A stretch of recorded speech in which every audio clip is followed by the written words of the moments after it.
Hello everyone. This is the pilot episode of the Jellyfish Saga.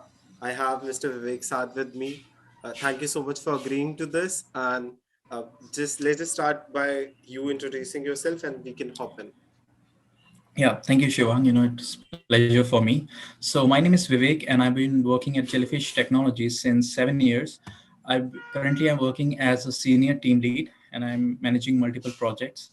I mainly work in the backend domain, that is Spring Boot Java background, and I joined Jellyfish in 2014, January in the early 2014, and it's been an amazing journey.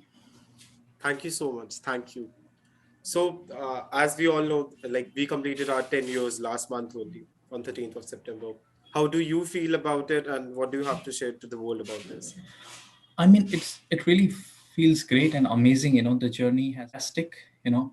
And I started early in 2014. At that time, in the company there were like 8 or 10 employees. It was a small office, but when I see now, the company has really grown a lot. Initially, we started working only on Grails domain, but now in the past 3 4 years we have diversified into multiple domains. We have started working on blockchain technology, we started working on AI, mobile technologies, Java, all different sorts of technology. So it has been pretty amazing and fulfilling. The only reason I did look back is to see how far I have come, and I think I have managed to create a significant spot for myself in the organization, and it's been great so far.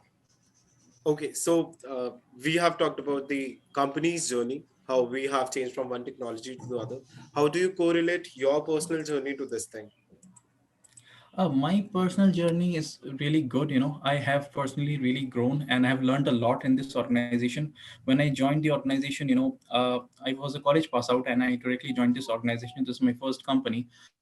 So initially, I did not have much knowledge about all these, stuff, corporate related stuff or the industry related technology.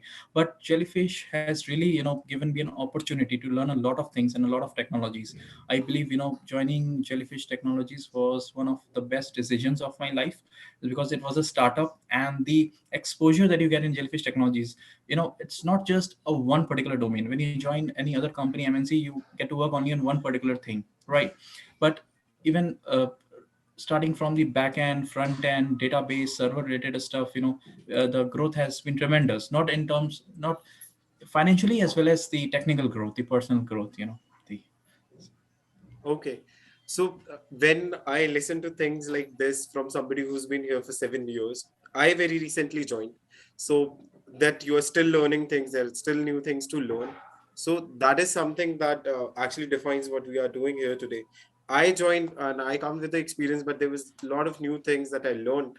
And we in our team had a very good talk about it. Like when we were getting interns for our team, it was a great thing to like show them what we have to offer as a culture, as a company. And this is what uh, makes it all about. So the correct. next thing I have on my question list is see, I have been going through this process when I was joining this company. I was searching for reviews on Google, on Glassdoor, everywhere else. Yeah. So there are negative reviews at times. So you are managing a team, you're a team leader. How do you see this thing when an employee who has left gives a bad review on Glassdoor or some other places? All the negative feedbacks that comes from the team. Same at the same time, I'm just adding a question here. And when it comes from a client, so on both the part, there are negative feedbacks, there are criticisms. So how do you deal with it personally, and how do you have seen the companies dealing with it at times? Okay, so yeah, the negative reviews. If I talk about Glassdoor, they are from the employees. So see, it is impossible to make everyone happy. There is no company in the world, no one in the world that can make satisfy everyone, right? So Agreed. there are bound to have some negative reviews. If you see our average rating on Glassdoor, it is above 4.2, and that's quite a good rating. So regarding the negative reviews, we always tell people, if you have any concern, any problem, you come to us, we will solve it. We will listen to your problem and we will try to solve it. But some people, they don't come to us, they don't approach, and they directly go to the Glassdoor portals and they write negative reviews. And sometimes, because of some reason, some grudge or something, they exaggerate a lot, which is in fact not a truth, right? So we initially, we used to get concerned, at the early stage, that whenever we received any negative review. But these days, it's a part of life. I mean, but if you see the average rating, the good reviews are far more, they outnumber outnumber the number of the negative reviews. So Yeah. So the second question that I so added but yeah, was, we do introspect when we receive a negative review. Yeah. yeah, yeah, yeah. Yeah, so when we receive negative review and we see, okay, this is truth, this is something which is correct, and there's a point, valid point, so we try to introspect, we have a meeting with our management, and we try to resolve the concern only if it is a valid review. Okay. The second part that I've added to the question, like when it's coming from a Yeah. client or something we work for, some agency that we work for, or some client that we have, and there might be chances when they are not liking Hmm. something that we are doing. So how do you communicate to the team, because you are leading a team, and how does the team and you personally take it? Yeah, so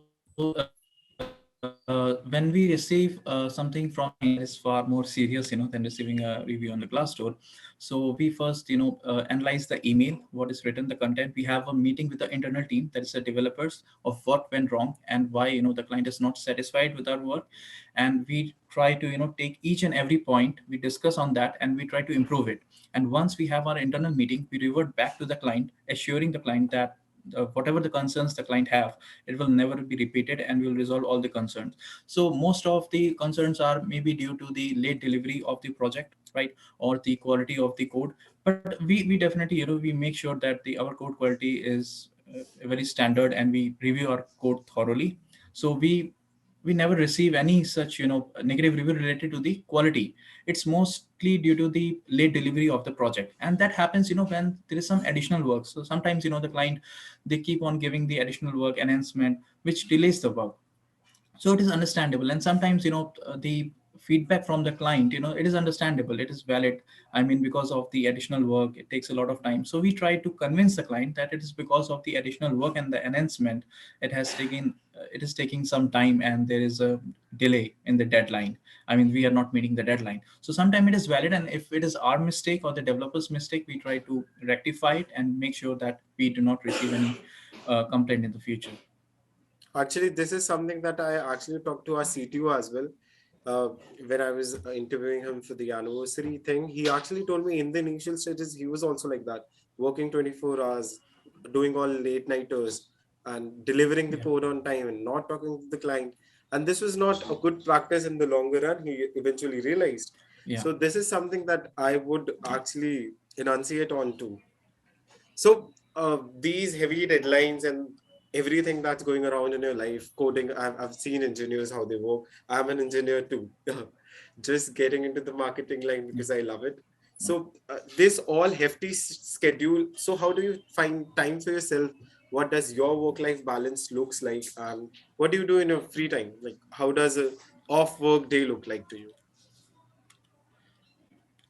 Okay, so if I talk about the weekend, Saturday, Sunday is our off. So on Saturday, Sunday, I mostly spend time watching Netflix and spending time with family, playing games, and sometimes, hanging out with friends or family. Because, because of the COVID times, we are not getting much time to go outside, and we have to take some precautions. So most of the time we have to spend inside our house. So we don't do much outing. But yeah, usually, on a normal days, we can say, yeah, some outings, Netflix movies, and playing games and spending time with family at a restaurant. So that is all. And regarding the work life balance, it's really important to, on the work days, to take some rest, 10 to 15 minutes rest. So uh, that, let's say, we are like continuously working for 8 9 hours, so it is really important that every hour or every 2 hours we get up, we have a walk, 5 to 10 minutes walk. That really helps, because for the back and for the upper back and the lower back, it's really important we take some rest out of every 2 hours, and you know and then, relax, so that we can become more productive. Yeah, so we did have a talk, you and me also, for our anniversary campaign. How do we maintain a work-life balance here? And that's a post that we have on our Instagram. Everybody should check out. Like we did have a thing. How are we doing that? In the EMA, we did that. Yeah. So as I was asking, you work for a particular project. It ends for some reason. Maybe it has come to a completion, or the client doesn't have a Hmm. requirement anymore, or some other reason. So how does that happen when a project terminates? How does the team react to it? Also, at the same time, I would like to ask a question: ki, how does the vacay period or the empty period in between two projects seems like to you? What are you doing in between? What is the team doing as well? Okay, so regarding the first part of the question, so whenever the project terminates, it can be because maybe the client, due to some financial reason, the client does not have the required budget to go forward with the requirements or for the additional phase, or maybe there is some unforeseen situation. So that is really a tough situation for us, and we really get disappointed because whenever we work on a project, the whole team they give like 100% to the project, and they are really very emotionally attached with the, whatever they work on, because when you work on something it's like your baby, and when it just stops, so it really feels bad. So that is a bit of challenge, it really feels bad, but yeah, that's part of life, so we have to get moving and move forward and look forward for the other projects. And regarding the gap between the two projects, so we don't have much gap really, because whenever some project stops, we really have some time to work on some other task, some ad hoc work that we have at Jellyfish Technologies. And if there is a really gap, if there is no work assigned, we do participate on hackathons. We learn a lot. We watch YouTube videos on Udemy. We take up some courses, and I suggest my team to take up some courses on Udemy and learn. So that's really a good time. If you're free, it's really a good time to brush up your skills, and learn new Definitely. technologies, and that really helps in the future projects. Okay. So I see a lot of changes happening since I came here because I've been talking to my team how things were earlier, and we have changing a lot of things. There's a whole new set of policies that came last month. We celebrated our 10 months. We at marketing team are doing different things. How do you see all this change happening right now, and how do you relate to it? And what do you think the team is feeling like when policies are changing? We are at the marketing team are also interacting Yeah. with them a lot for their posts and stuff like that. So how does the team in general react to it, and what's your 2 cents on that? Okay, I mean, it's really a positive change, whatever policy change that we have seen recently regarding the, getting work from home allowance and getting some gifts, perks. So that really motivates the employees. See, there is a proverb in English that a pat on the back is better than an increment in the salary. So when you have these kind of things coming, a random gifts and appreciation from the employer, it really helps. It really motivates you. So it's not just about the money and series, it's just the small things, they matter a lot. And there, I had a conversation with some of the fellow developers, and they were really happy with the change that we incorporated and the welcome kit and all the different policies that you know, we created. So that really creates a positive environment within the organization. So they're really happy about it. So we actually got very happy too when we were hearing the work from allowance is coming up and everything like that. So are you enjoying your work from home? Looking forward to go to the office anytime soon? Yes, I do enjoy going to office, because once a week I do visit office on Friday. So a week ago I went to office on, I think, Wednesday, and this week also I'm going on Friday, because it really helps, because sometimes it gets really boring, working at home Yes. all day, so it's really refreshing to go to office and spend time with the friends and colleagues, and it really motivates you. But yeah, I mean, both work from home or work from office, they have their own pros and cons. But I think that next year we will be starting work from office permanently, or at least 3 times a week. That is what I'm expecting right now. Yeah, actually, I and my fellow marketing team members, we also go once a week whenever possible. Maybe there's something that we need to shoot, some video, some post we need to create. So it gets a rejuvenating feel in the end of the day. Uh, Sitting at the home, it's a little monotonous to work. We are writing all day or thinking about Right. strategies. It's a little difficult to do that. So work from office, we are very excited for it. When we got to know January, we might be starting things up, so that was something we are looking forward to it as well. And this is something that is going to be amazing. Uh, on this very same note, I would just like to add one thing here. Uh, when I joined this company, one of the core reasons why I opted this was for because it had 100% remote working culture at that time. So even Yeah. when now it's shifting, the team's so good, the vibe's so great. I am looking forward to joining it full time that way because it's going to be fun in the end. So on that note, I just realized if somebody is going to join us anytime soon, if somebody new joinee or somebody who might be interested is listening to this conversation, what do you have to say to them? Any aspiring developers who might be willing to join the team JFT? Yeah. So see, the most important thing for a aspiring developer or new developer is one piece of advice that I want to give them, that you don't make a career in software industry only for money if you're really not interested in coding. So it's really important that you have a passion for coding. You really like to code, making programs and in the developing software. If you have a passion for it, you will ultimately, uh, gain knowledge, and you will become, very excellent, very good in this field. But if you're just doing it for because some other friend or some relative is doing that, it's not going to help you in the long run.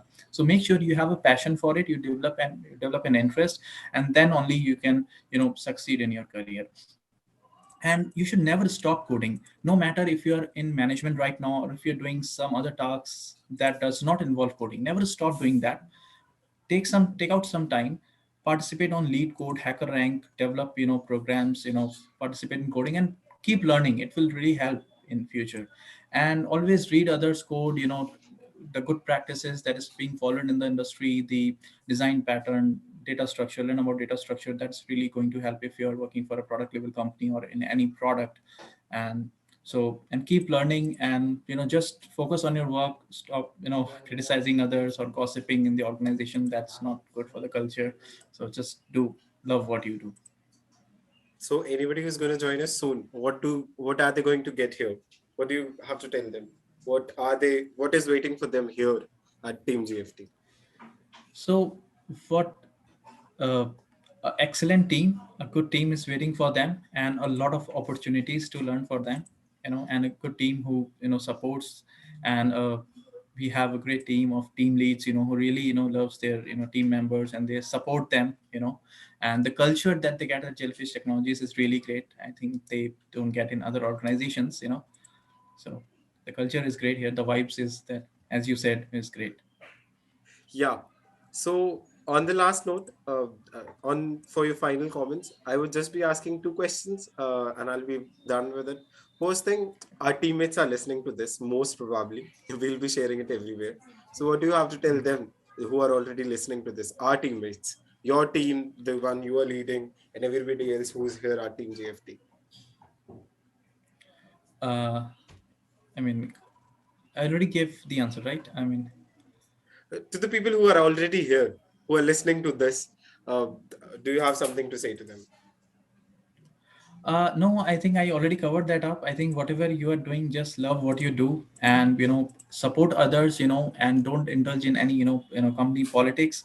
Just focus on your work. Do try to improve yourself. Do not compete with others. If you just compete with yourself and become better day by day, that is most important. If you compare with others, you're not going to, go a long way. So just compete with yourself and try to improve more and more.